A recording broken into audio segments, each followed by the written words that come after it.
Fala galera, vocês estão suaves ou não? Bom, hoje eu vou falar para vocês sobre método científico.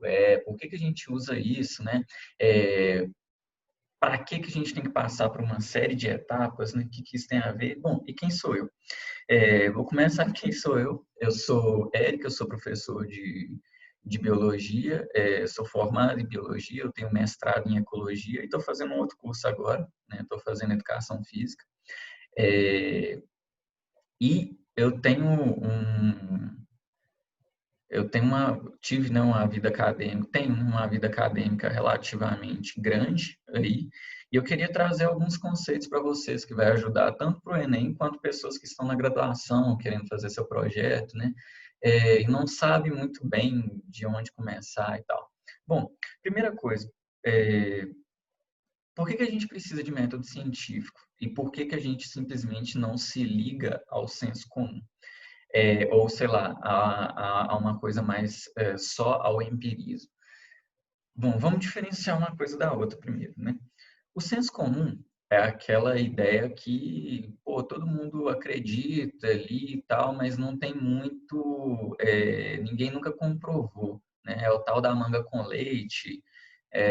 Só que, tipo assim, o rolê não tem nada a ver, que o rolê ele vem daquela ideia de que na casa grande, né, a galera tomava o leite, leite era um produto ali dos ricos, né, e os escravos não podiam. E como eles comiam manga, aí inventaram isso aí, não, manga com leite faz mal, justamente para os escravos eles não terem, não é nem que não terem, né, mas não quererem tomar isso. E isso ficou na nossa sociedade, tem estado na nossa sociedade por muito tempo, né? Ainda tem muita gente que fala isso. É, então, assim, esquece esse trem de manga com leite e muito cuidado com o senso comum, tá? Principalmente na era da informação que a gente vive, tem muita coisa que passa, velho, e a gente toma como uma verdade, assim, absoluta, né? Por exemplo, tudo que começaram a falar da cloroquina, né? Ah, que cloroquina faz isso, cloroquina faz aquilo, cloroquina vai resolver a sua história com o coronavírus. Só que não, velho, não teve comprovação nenhuma disso, tá? Então, cuidado com o senso comum, tá? Tem coisas do senso comum que podem ser que elas foram comprovadas? Tem, beleza? Agora, tem coisas que não, né? E tem coisas que, muito pelo contrário, elas estão erradas, tá? Então, muito cuidado com o senso comum, que é essa verdade aí que está meio que sei lá, velho, no subconsciente coletivo. Não sei nem se está certo de falar assim, não entendo muito bem da filosofia. Mas beleza. E o que é o empirismo e por que eu trouxe ele aqui? Empirismo, velho, é quando você monta um conhecimento, quando você gera, né, um conhecimento através da experiência. Então, por exemplo, você foi lá, você estava estudando lá suave, foi ver o videozinho do professor, pá, 11 horas da noite. E aí, do nada, sua lâmpada apaga, tá? Do nada, do nada. Aí a primeira coisa que você pensa é o quê? Demônio. Obviamente foi o demônio, né? Ou então, se você é uma pessoa ali um pouco mais fria e tal, apesar de ser já 11 da noite, você pensou assim, pô, velho, sei lá, a luz acabou. Ou então a luz queimou. O que que você vai fazer? Você vai testar isso, né? Aí o que que você faz? Você bate lá no interruptor e aí não liga a luz. Mas você viu que as outras luzes da casa elas estão ligadas, então não é uma queda de energia, provavelmente a sua lâmpada queimou. Aí você vai e troca e a lâmpada volta a funcionar, né? Volta a ter luz no seu quarto. Então, o que que você tira de conclusão disso? Que a luz estava queimada. E aí você dá até uma olhadinha na lâmpada, né? Eu tenho até uma lâmpada aqui, doideira. E aí você vê, o filamento realmente queimou, né? O filamento não está legal mais, tem que trocar mesmo. E aí você viu que funcionou. Então, isso aí é um conhecimento empírico. Você testou um negócio, deu certo. Pode ser que dê errado também, mas mesmo assim você gerou conhecimento, né? Então, veio um conhecimento através da experiência, tá? Mas isso ainda não é método científico. Por mais que você testou, por mais que pareça assim que pô, é uma verdade, né? Trocar a lâmpada queimada por uma lâmpada que o filamento não está queimado, vai voltar a luz. Pô, beleza. É uma coisa que você testou e que você viu se deu certo. Mas não necessariamente isso é o método científico, tá? Dentro do método científico, a gente vai ter sim um empirismo, beleza? Mas o método científico não é só isso. Ele é uma série de coisas que você faz para tentar chegar em alguma coisa próxima da verdade, beleza? Vou mostrar para vocês aqui é, alguns passos do método científico. tá? Isso, gente, é o que eu vi na literatura, assim, que eu acho que tá mais coeso com o que eu estudei, mas tem pessoas que falam outras coisas, e tipo assim, não tá errado não, sabe? Tem gente que fala que tem 3 passos, tem gente que fala que tem 4, que tem 7, beleza? Mas eu coloquei aqui 5, que é o que é mais cobrado, assim, em prova de vestibular e que dá pra gente se orientar dentro da graduação também, tá? Bom, o método científico, ele sempre vai partir de uma observação, né? Você vai observar que tem alguma coisa que está errada, beleza? Não necessariamente que está errado, né? Você vai observar que tem alguma coisa ali que, pô, velho, que deu um nó na sua cabeça, beleza? Tipo assim, por que as abelhas, elas vêm nessa planta aqui polinizar, mas essa planta aqui não, né? Pô, você está observando, vai observando o rolê. A pessoa ali, ela tem um comportamento assim quando é de manhã, mas de noite ela tem um comportamento diferente. Você observou e tem alguma coisa ali que parece que está errado. Então, esse é o primeiro passo do método científico. E aí, logo depois disso, você vem com uma pergunta. Tá? A observação está muito ligada com a pergunta. Né? E aí você se pergunta, por exemplo, por que a abelha vai polinizar essa planta e não a outra planta? Beleza? E aí, depois dessa pergunta, você vem para uma hipótese, você vai formular uma hipótese, né? E a gente sempre faz isso, a gente faz muito isso no dia a dia, né? Então, por exemplo, nesse caso, você poderia falar, porque essa planta aqui ela é mais bonita, né? A abelha é bonitinha, ela vai querer uma florzinha que ela é bonita, né? Essa flor aqui, ela não está parecendo tão legal, tão bonita, então é por isso que ela vai em uma e não na outra, tá? Então, vocês veem que, assim, uma coisa vai puxando a outra dentro do método científico, e tem que ser assim, tá? Porque aí vai fazer sentido, né? Mas aí algumas coisas que vão facilitar a nossa vida. E aí, gente, principalmente quem está aí na graduação, tá? Tá fazendo seu projetinho. A pergunta para o método científico, ela tem que ser o mais simples e o mais objetiva possível. Por quê? Quanto mais simples a pergunta, mais fácil fica da gente responder. Vou dar um exemplo para vocês. Imagina lá que aconteceu a situação da lâmpada do quarto, tá? É, e aí você faz a pergunta assim: por que a luz apagou? Né? Por que acabou a luz? Você tem uma série de hipóteses que você pode montar aí. Acabou a luz porque acabou a energia no bairro. Acabou a luz por causa do demônio. Acabou a luz porque o filamento da lâmpada apagou. Beleza? Tem uma série de hipóteses que você pode formular aí dentro. Agora, se a pergunta fosse mais objetiva, por exemplo, a luz do quarto apagou porque a lâmpada queimou. Viu tanto que está objetivo? E como é que isso já me liga numa hipótese? Beleza?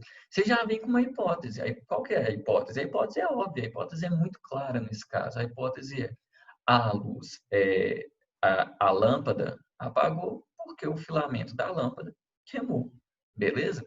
Então, você viu, quanto mais simples a pergunta, mais simples fica de fazer uma hipótese. E uma coisa da pergunta, gente, é que a pergunta ela tem que ser testável, tá? E a hipótese também, né? Então, por exemplo, vamos supor que você veio com a pergunta que é assim, a minha lâmpada queimou por causa do demônio. Então, assim, eu não consigo testar isso e nem quero testar isso, tá? Então, assim, eu acho que é uma pergunta que ela não é testável, beleza? Então, não vai servir para o método científico, vai servir para eu discutir com alguém, alguma coisa mais, sei lá, véio, metafísica, não sei. Mas aqui, para dentro do método científico, ali no simples da ciência, não vai dar para testar, beleza? Então, a pergunta ela tem que ser o mais simples e objetiva possível e ela deve ser testável, porque senão não faz sentido eu partir para o resto do método científico. E aí a gente vai para a nossa terceira etapa, que é a hipótese. O que é uma hipótese, gente? O que é você hipotetizar alguma coisa? É você tentar entender o que está acontecendo ali, tá? Então, no caso da abelha, vamos supor que a minha pergunta é assim: por que a abelha visita a flor que é branca com detalhezinhos vermelhos e ela não visita a flor que é roxa, tá? Então, a partir dessa pergunta, eu posso criar uma hipótese. A planta visita a flor que é branca com detalhezinhos vermelhos porque a abelha enxerga infravermelho. Olha que doideira. Eu coloquei isso aí, eu coloquei uma informação nova aí, né? Ela enxerga o infravermelho e criei uma hipótese. Eu estou hipotetizando, estou tentando responder a minha pergunta. Mas por que que eu vim com essa hipótese? Porque eu já tinha um conhecimento prévio. Eu sei que plantas enxergam o infravermelho e que se tem o branco e tem alguns detalhes vermelhos, provavelmente tem infravermelho ali naquela planta. Eu não enxergo, mas a abelha consegue enxergar. Então, uma coisa interessante da gente tirar daí é que é o seguinte: toda hipótese que eu construo, eu tenho que ter um conhecimento prévio, tá? E aí, desse conhecimento prévio, é que vai vir aquela revisão bibliográfica que você vai fazer dentro do seu assunto, tá? Então, eu vou estudar tudo que eu sei sobre a abelha e polinização, beleza? Vou revisitar tudo que eu sei sobre a abelha e polinização. Vou ver coisas novas sobre isso, para eu tentar fazer uma hipótese boa, uma hipótese simples, boa e que vai tentar responder a minha pergunta. Outra coisa, a hipótese, mais uma vez, ela deve ser testável, tá?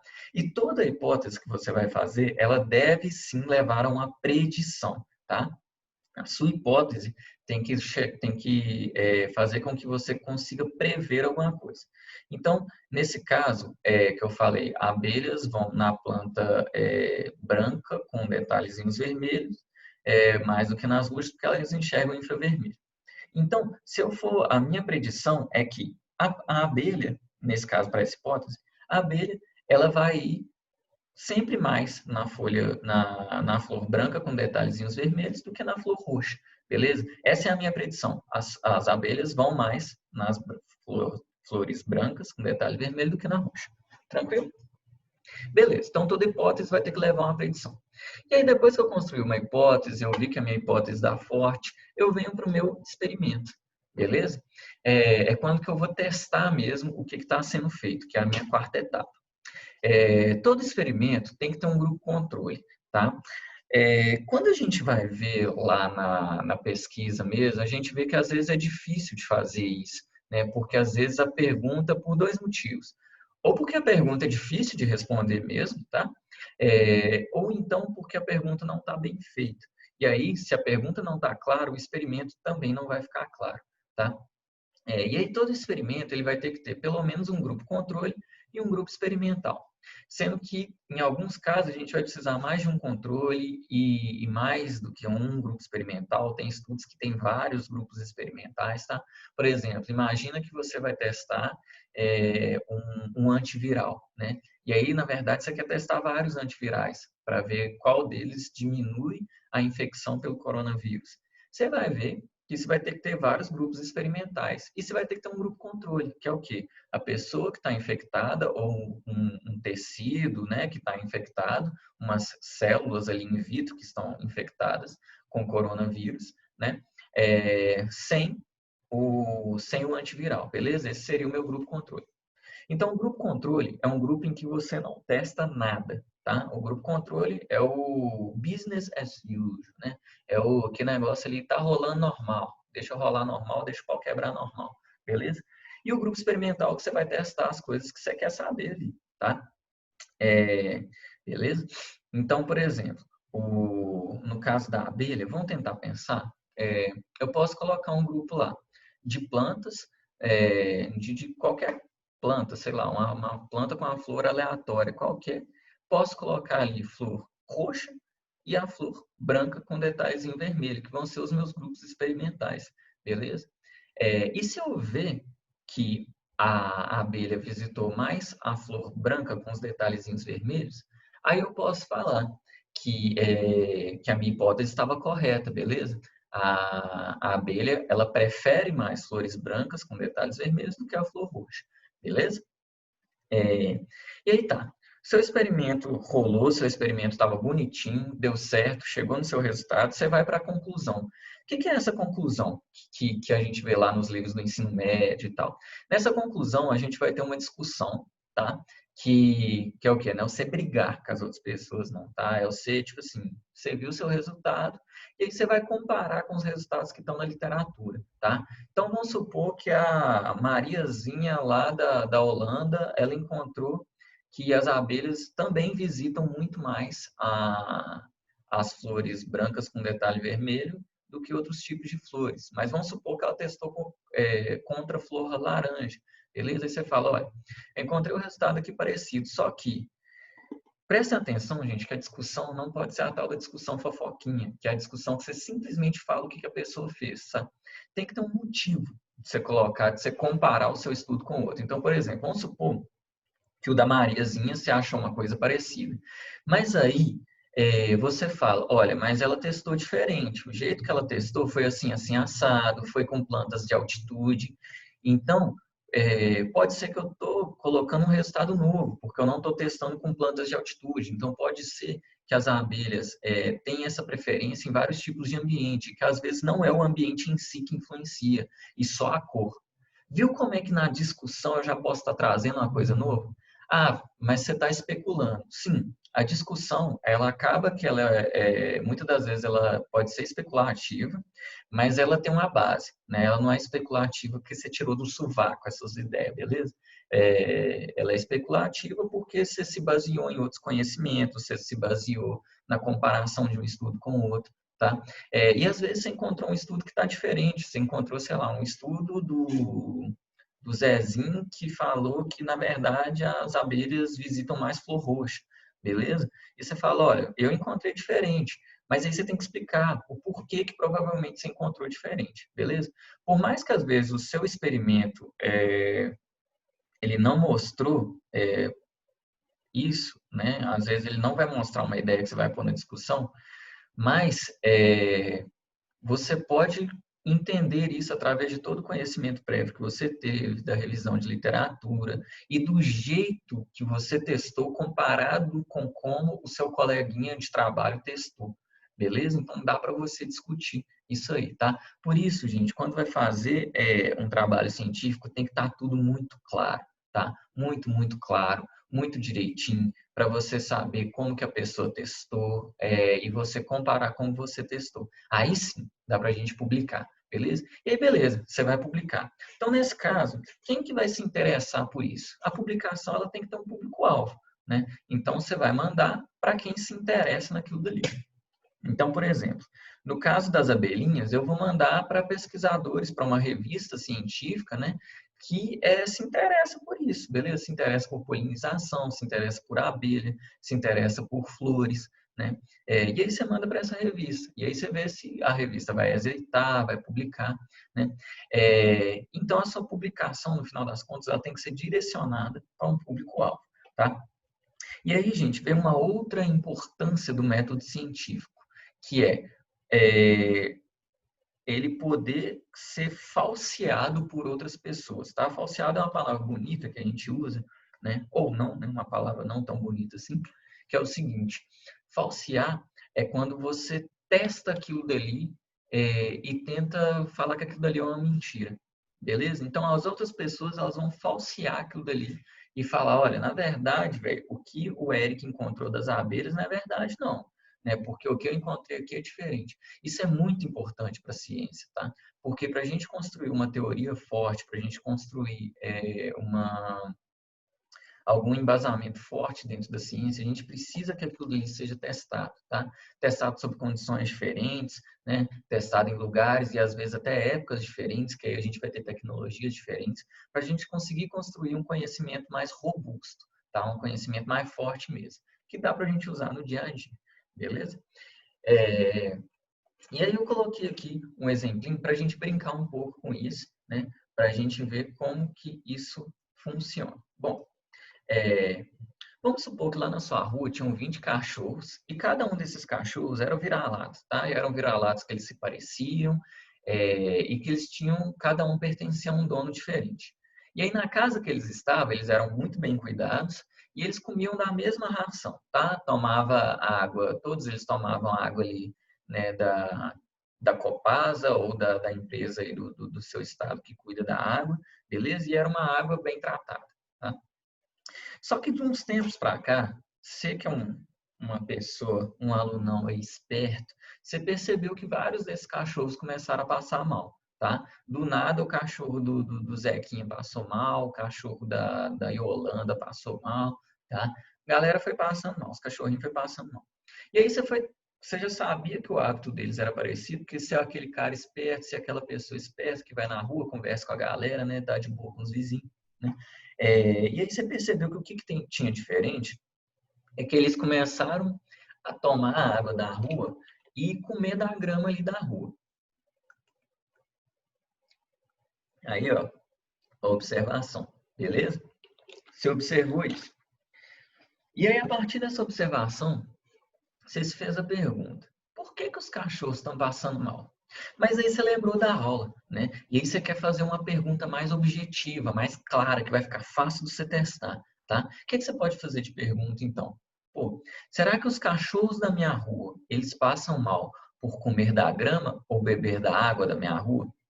Ah, professor, mas você falou comigo que a pergunta tem que ser simples. Calma. A pergunta aqui, ela está mais direta, né? Porque você perguntar assim, por que os cachorros passam mal, é uma coisa muito ampla, né? Pode ser por causa da genética deles, é que eles têm uma mutação no gene X. Pode ser por algum outro motivo, beleza? Pode ser qualquer coisa, né? Pode ser o demônio, tá? Mas aí agora não. Agora a gente tem uma pergunta mais clara. Será que eles estão passando mal por causa disso? E aí a gente vai ter que brincar em cima disso, tá? Da grama e da água, beleza? E aí você vem com uma hipótese. Pensa aí, qual a hipótese que você faria? Então, uma hipótese poderia ser: os cachorros passam mal por causa da água contaminada. Ou então os cachorros passam mal por causa da grama que está contaminada, que você viu, sei lá, que na grama tinha uns cocôzinhos de gato, né?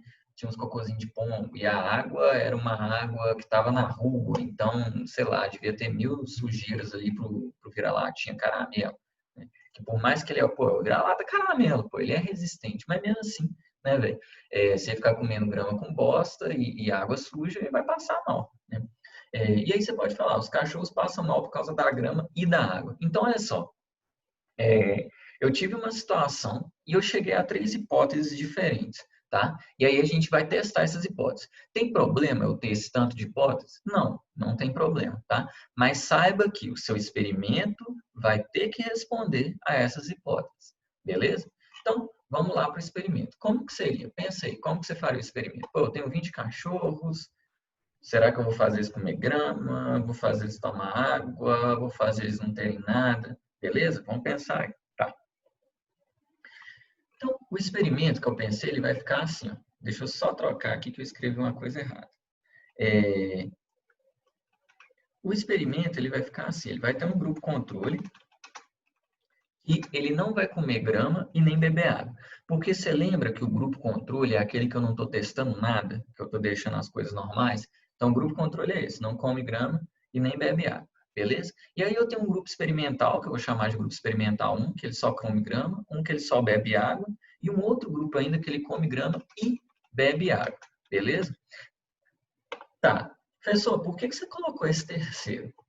Porque vai que o cachorro só passa mal se tiver os dois fatores juntos. Beleza? Então eu tenho que pôr esse grupo aqui também, tá? A gente tem que testar isso daí também. Beleza, vamos lá. Como é que vai ser a divisão disso? Pô, vamos tentar fazer uma divisão igual, né? Porque se você tiver um grupo com mais do que outro, você pode ter que tem alguns fatores de confusão. Daqui a pouco eu explico. Alguns fatores de confusão estão interferindo mais em um grupo do que o outro, tá? Tá. O que são fatores de confusão? São fatores que estão externos ao que eu estou testando. E eles sempre vão ter. Tá? É muito difícil você ter um ambiente fechado que não tem fator de confusão. Então, né, você sempre vai ter algum fator de confusão, principalmente nas pesquisas ecológicas aí, né?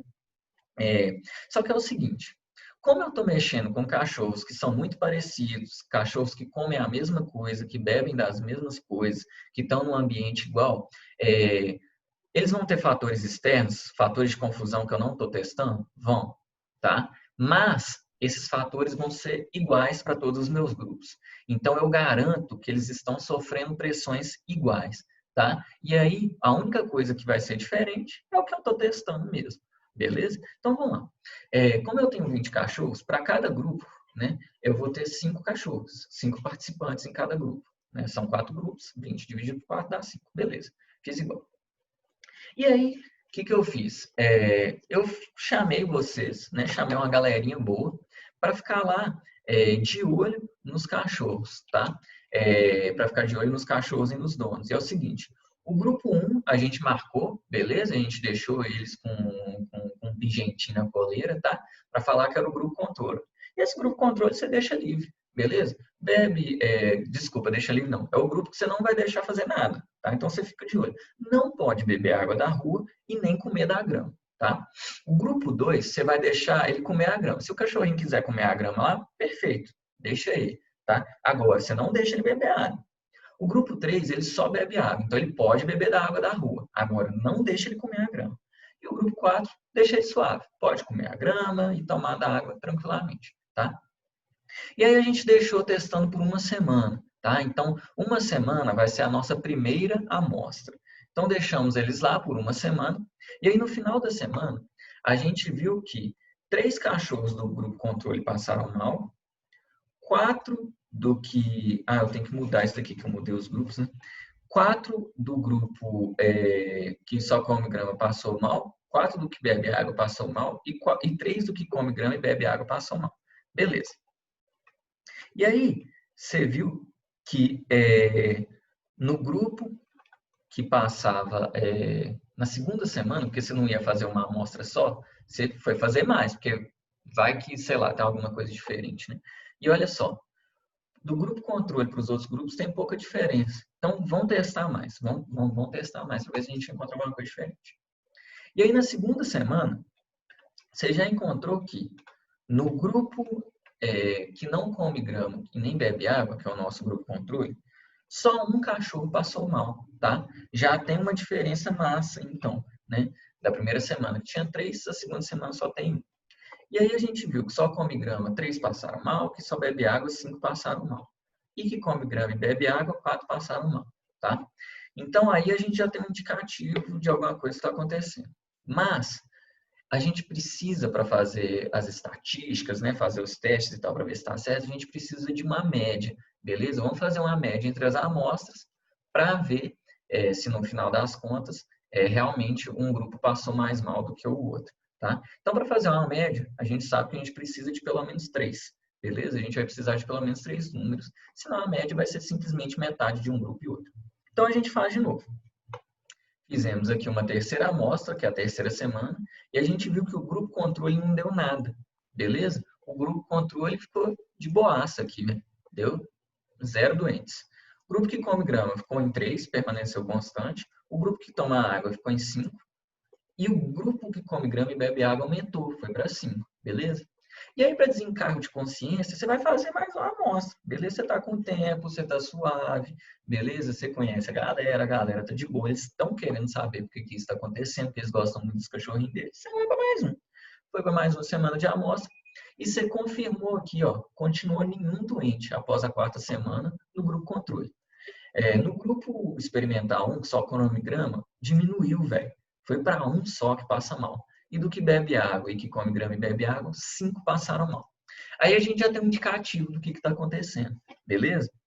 E aí a gente pode fazer mais, você pode ficar 10 semanas fazendo a amostra, mas assim, coitado dos cachorros que estão bebendo água e comendo grama e bebendo água, né? Eles vão morrer até lá, beleza? Então, tem um período aí, na estatística até, que a gente vê que assim, que é uma amostra que é até onde essa amostra muda. A amostra parou de mudar, não tem por que você ficar repetindo, beleza? Então, beleza. Chegou, fez isso, né? E aí, vamos lembrar da hipótese.